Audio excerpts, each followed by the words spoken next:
Hello, students. I welcome you all to another session of the Hindu Editorial Vocabulary for July the 5th. आप सभी का स्वागत है इस सेशन में, हिंदू एडिटोरियल वोकैबुलरी के सेशन में। उम्मीद करता हूँ सेशन को रेगुलरली देख रहे होंगे और आप लोगों को फ़ायदा भी हो रहा होगा। For people who are new, please ensure that you join my Telegram group. This is the ID. You can scan this QR code to join the group as well. Link is there in the description box below. अगर आप join करते हो आपको इन sessions के PDFs वगैरह उस group में मिल जाएंगे और भी एडिशनल बेनिफिट्स है, you can go through them. Now guys, कल मैंने आपसे सवाल पूछा था, do you know the difference between economic and economical. I was happy to see कि कई लोगों ने इसका आंसर दिया कमेंट बॉक्सेस में नीचे, and most of you were right with the answers. तो आज मैं बता देता हूँ डिफरेंस क्या है, then I let you know who are the people who actually gave me the correct answer. The first 5 people specifically मैं उठा के ला रहा हूँ, सबके नाम मैं बता नहीं सकता, but because there were several comments. Now फर्क क्या है इकोनॉमिक और इकोनॉमिकल में? दोनों ही शब्द इकोनॉमी से बना है, दोनों ही शब्द का रूट वर्ड है इकोनॉमी, इकोनॉमी से बना है दोनों ही शब्द। नाउ इकोनॉमिक का मतलब होता है रिलेटेड टू ट्रेड, इंडस्ट्री और मनी। कोई भी चीज़ जो खरीद फरोख्त से संबंधित हो, ट्रेड से संबंधित हो, बेचने खरीदने से संबंधित हो, इंडस्ट्री या मनी से संबंधित हो, तो वो इकोनॉमिक होता है। The pronunciation is economic. ना इकोनॉमिक से अगर सेंटेंस बनाऊं तो सेंटेंस हो सकता है, the governments economic policies have led us into the worst recession in years. Just a hypothetical example, government के जो इकोनॉमिक पॉलिसीज़ हैं उसने हमें मंदी के तरफ ढकेल दिया, कई सालों बाद मंदी के तरफ ढकेल दिया। तो इकोनॉमिक पॉलिसीज़ का मतलब गवर्नमेंट के वो पॉलिसीज़ जो ट्रेड, इंडस्ट्री या मनी से रिलेटेड जो भी पॉलिसीज़ या लॉस गवर्नमेंट बनाती हैं उसको हम कहते हैं इकोनॉमिक। ओके, और इकोनॉमिकल का मतलब होता है not using a lot of fuel, money etcetera. बहुत ज़्यादा फ्यूल, मनी वगैरह इस्तेमाल नहीं करना, दैट इज़ इकोनॉमिकल। जैसे सेंटेंस देखो, there is increasing demand for cars, there is increasing demand for cars that are more economical on fuel.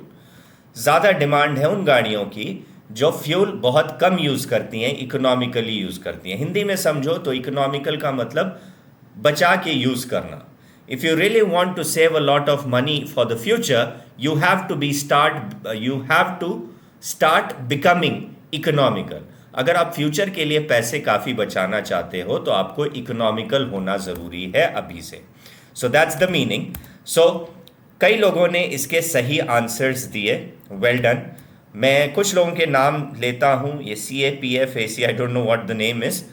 Economic related to economy or business, economical, efficient to avoid waste, prudent use of resources. Absolutely, you were perfectly right. दर्शनी शिवकुमार ने भी लिखा है economic related to business, avoid wastage by using efficiently, optimum use.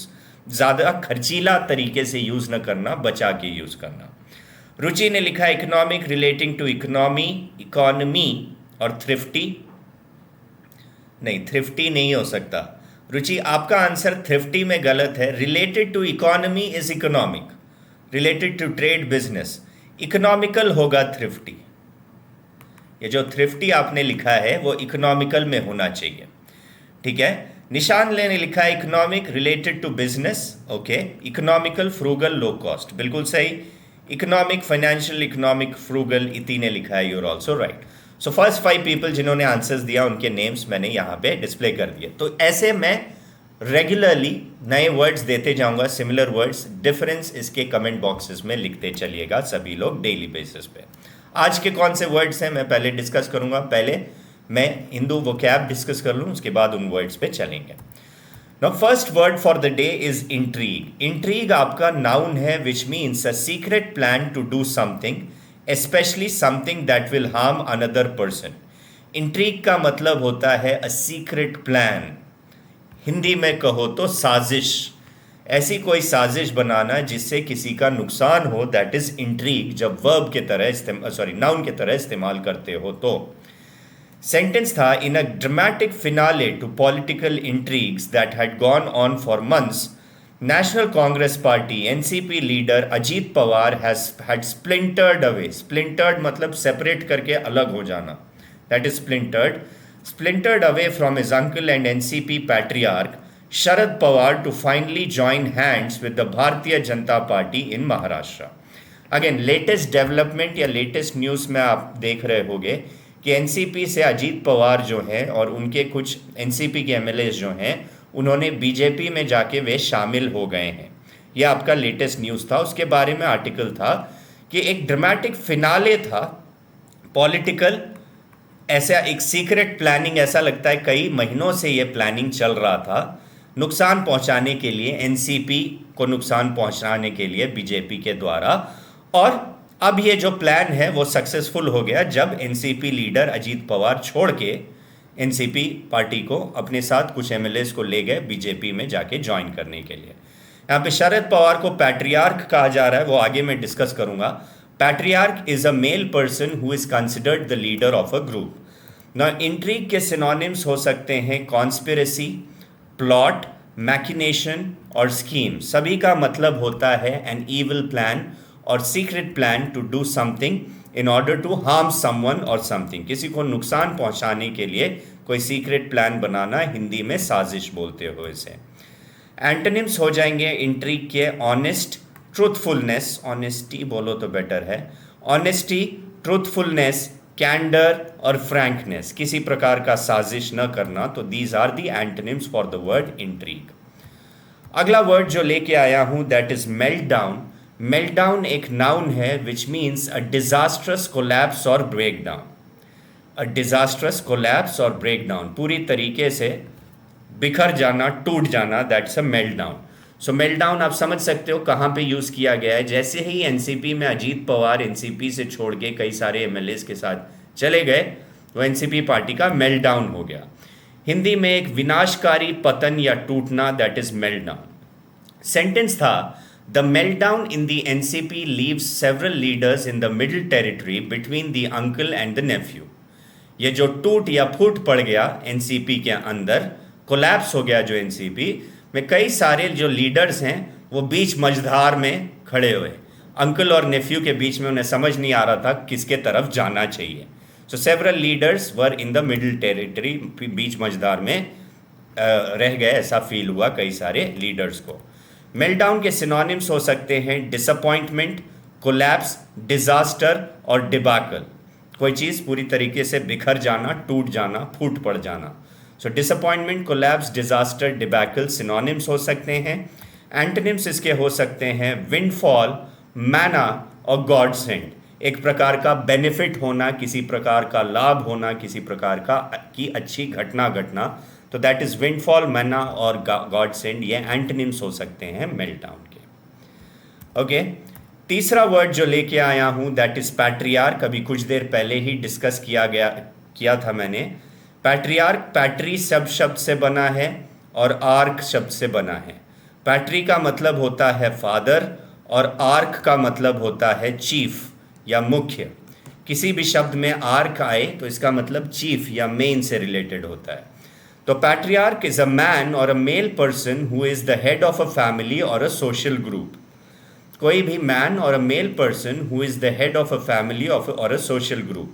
Animal kingdom में भी कोई mail animal जो पूरे ग्रुप का निगरानी रखता है, जैसे लायंस, शेरों के झुंड में जो मेल लायन होता है वो पूरे के पूरे ग्रुप को एज अ सिक्योरिटी का काम करता है, सेफ रखने का काम करता है. तो उस मेल लायन जो हेड ऑफ द फैमिली, उसको पैट्रियार्क कहा जा सकता है. So patriarch is no one but a male person और अ मेल मेंबर और अ मेल एनिमल, किसी भी इसमें हो सकते हैं, जो एक पर्टिकुलर ग्रुप का हेड है, मुखिया के रूप में काम करता है. परिवार या किसी सामाजिक समुदाय का पुरुष मुखिया. परिवार या किसी सामाजिक समुदाय का पुरुष मुखिया को आप पैट्रियार्क बोलोगे. सेंटेंस था the patriarch has vowed. Patriarch यहाँ पे शरद पवार की बात की जा रही है जो फाउंडर हैं इस पार्टी के, एनसीपी पार्टी के. उन्होंने इस फूट के बाद उन्होंने वाव किया है, उन्होंने प्रण लिया है, प्रॉमिस किया है. किस चीज़ के लिए? To take the defectors. Defectors होते हैं दल बदलू, जो दल पार्टी चेंज कर लेते हैं. तो पैट्रियार्क शरद पवार ने प्रॉमिस किया है या प्रण लिया है कि जो भी दल बदलू मिनिस्टर्स हैं जिन्होंने बदल के बीजेपी में ज्वाइन कर लिया है, उनको they will take them to task, मतलब उनको पनिश किया जाएगा अपने तरीके से। And he will rebuild the NCP with popular support. Again उन्होंने ये प्रण लिया है कि एनसीपी को उस पार्टी को दोबारा सपोर्ट के साथ रीबिल्ड किया जाएगा। But at 82 that is going to be a test of his capacity. लेकिन वो ऑलरेडी 82 साल के हैं, 82 ईयर्स के हैं, अभी जाके बिल्ड करना दोबारा से वो उनका एक प्रकार से एक टेस्ट ही होगा कि क्या वो कर सकते हैं इस उम्र में दोबारा rebuild. That will be a test of his capacity. उनकी क्षमता का एक प्रकार का परीक्षा होगा, टेस्ट होगा। पैट्रियार्क के सिनोनिम्स हो सकते हैं फाउंडर, ग्रैंडफादर, एंसेस्टर और पैटर फैमिलियास। फाउंडर, ग्रैंडफादर, एंसेस्टर, पैटर फैमिलियास, ये आपके सिनोनिम हो सकते हैं पैट्रियार्क के। एंटोनिम्स इसके हो जाएंगे मैट्रियार्क, मेट्रन, डोवेजर और mistress. A female member who is considered the head of a group और उस फैमिली, वो मैट्रियार्क, मेट्रन, डोवेजर और मिस्ट्रेस, ये सारे एंटोनिम्स हो जाएंगे पैट्रियार्क के। वाउड का मतलब याद रखना, प्रण लेना, टू प्रॉमिस, स्वेयर। डिफेक्टर्स मतलब दल बदलू, okay, one who changes one party और प्रिंसिपल टू जॉइन अनदर। अगला वर्ड जो है दैट इज टैसिट। टैसिट एक एडजेक्टिव है which means understood but not actually said. बिन बोले किसी चीज को समझ जाना, दैट इज टैसिट। हिंदी में उपलक्षित बोलते हैं, परोक्ष रूप से व्यक्त, मतलब साइलेंट रूप से व्यक्त करना, न कि प्रत्यक्ष रूप से कथित। क्लियरली बोलना नहीं, इनडायरेक्टली समझ जाना, दैट इज टैसिट। सेंटेंस था the splinter group. Splinter group मतलब जो टूट के बीजेपी के तरफ चला गया है एनसीपी का, उसे स्प्लिंटर ग्रुप कहते हैं, the separated group. Has claimed it has the blessings of everyone in the party. टूट के जो ग्रुप चला गया एनसीपी से छोड़ के बीजेपी में, उन्होंने बोला पार्टी में सभी का आशीर्वाद है उनके ऊपर, implying a tacit understanding with the party founder। और एक तरह से ये दिखाना चाह रहे हैं कि एक साइलेंट सा अंडरस्टैंडिंग है पार्टी के फाउंडर के साथ, जो कि शरद पवार हैं। उनकी भी सहमति है, वो भले दिखाएं कि ऐसा सहमति है नहीं, बट एक तरह से वो इस स्टेटमेंट से बताना चाह रहे हैं कि उनकी भी सहमति थी कि तुम लोग जाओ बीजेपी जाके ज्वाइन कर लो। So that was a tacit understanding, जिसका मतलब हुआ अनकहा understanding, without saying clearly it is understood.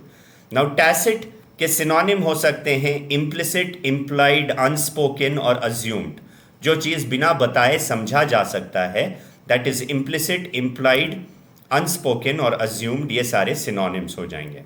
Antonyms इसके हो जाएंगे एक्सप्लिसिट, ऑब्वियस, एपरेंट और evident. Something which is clearly understood, that is explicit, obvious, apparent और एविडेंट, क्लियरली अंडरस्टूड। हिडन तरीके से समझना, implicit, implied, unspoken, assumed.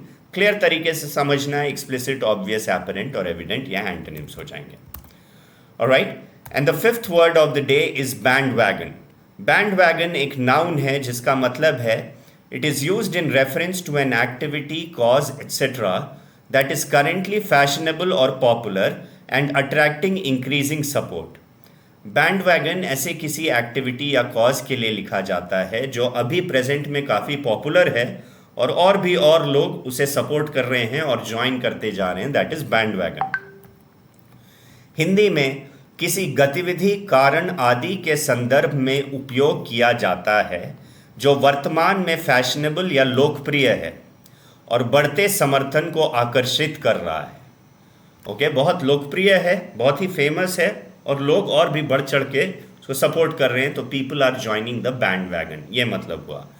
Sentence क्या था समझो, the NCP and its leaders have been accused by the BJP of promoting dynastic rule and corruption. NCP और उसके leaders को अक्यूज कर रहे थे, उन पे दोष मढ़ रहे थे बीजेपी के नेता कि एनसीपी के जो नेता हैं वो डायनास्टिक रूल को और भी बढ़ावा देते हैं। डायनास्टिक मतलब परिवारवाद को बहुत ज़्यादा सपोर्ट करते हैं और उनमें करप्शन भी है। कब बीजेपी इन पे दोष कब मढ़ रहे थे, जब इन्होंने बीजेपी ज्वाइन नहीं करा तब। उसके बाद अभी ज्वाइन करने के बाद भी, बीजेपी में ज्वाइन करने के बाद भी, several of those who have joined the BJP bandwagon, BJP को जो आके सपोर्ट करने लगे और उनके ग्रुप में जो ज्वाइन करने लगे बैंड वैगन में, they are facing various investigations. कई सारे ऐसे एनसीपी लीडर्स हैं जो एक समय बीजेपी उन्हीं को करप्ट पार्टी बता रही थी, उनके कई सारे करप्ट मिनिस्टर्स के खिलाफ इन्वेस्टिगेशन चल रही थी, वही मिनिस्टर्स आके अब बीजेपी ज्वाइन कर लिए, तो बीजेपी ने उन्हें वेलकम भी किया। So that's the sentence. Now synonyms band wagon का हुआ कैंपेन, क्रूसेड, मूवमेंट और जगरनॉट। एक प्रकार का मूवमेंट या कैंपेन चलाना है जिसमें कई लोग उसे सपोर्ट करें, that is campaign, crusade, movement, juggernaut. Antonyms इसके हो जाएंगे डिसऑर्गेनाइजेशन, केओटिक और disarranged, which will be the farthest from these words. Disorganisation, chaotic, disarranged antonyms हो सकते हैं। So these were the 5 words of the day guys. इसके अलावा आज के लिए आपका वर्ड है जो कमेंट सेक्शन में आप लिखोगे, meanings, difference between alternate and alternative. Comment करके बताइए what's the difference between alternate and alternative. Comment your answers in the comment section, will be discussed in the next vocab show session. So उम्मीद करता हूँ ये session पसंद आया होगा। You'll find the PDF in this particular Telegram group. The link is there in the description box below. Okay, these are the faculties. सभी अलग अलग टाइम पे YouTube पे आते हैं several sessions लेके। ये sessions आपके लिए काफ़ी फ़ायदेमंद होगा। So do join in all those sessions. People who are preparing for CDS, AFCAT, CAPF, you can enroll in our courses. Okay, if you want to start from basics and go up till the advanced level, हमारे पास काफ़ी comprehensive course हैं। Courses के links नीचे description box में हैं। Purchase करने time use this code जोश and you will avail additional discount as well. So that was it in this session. Do like, share and subscribe to the channel. Okay, and click on the bell icon for notifications. मिलता हूँ अगले session में, तब तक के लिए goodbye, stay safe, take care everyone, bye bye.